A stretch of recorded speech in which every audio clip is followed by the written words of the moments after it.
गुरुपौर्णिमा उत्सवानिमित्त आंध्र प्रदेशातील येल्लूरू येथील साईभक्त एम श्रीनिवासर यांनी 82,39,271 रुपये किमतीचा सुवर्ण मुकुट, मध्य प्रदेशातील जबलपूर येथील साईभक्त ए.के. शर्मा यांनी 6,28,000 रुपये किमतीचा आकर्षक नक्षीकाम असलेला मुकुट, साईभक्त विजय बालकृष्ण नाईक यांनी 3,34,000 रुपये किमतीचे 2 ओम सुवर्णाक्षरे साईचरणी अर्पण केले.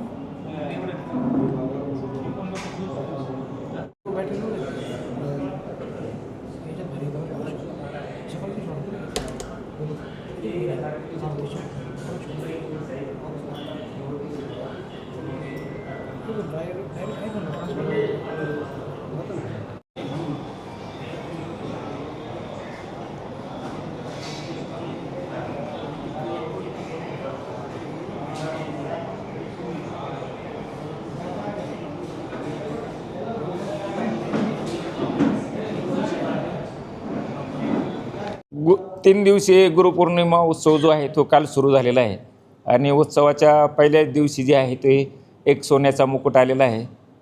त्याचं वजन जे आहे ते 642 ग्रॅम आहे.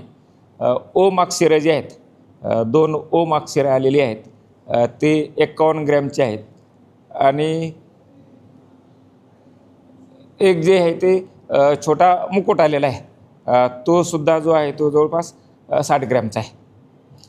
असं काल 3 सोन्याचं दान जे आहे ते काल आलेलं आहे आणि आज जे आहे ते हा सोन्याचा हार जो आहे तो आलेला आहे, त्याचं वजन जे आहे ते 300 ग्रॅम आहे. प्रवरा न्यूजसाठी प्रतिनिधी पत्रकार राजेंद्र गडकरी, शिर्डी परिसर. प्रवरा न्यूज चॅनलला सबस्क्राईब करा.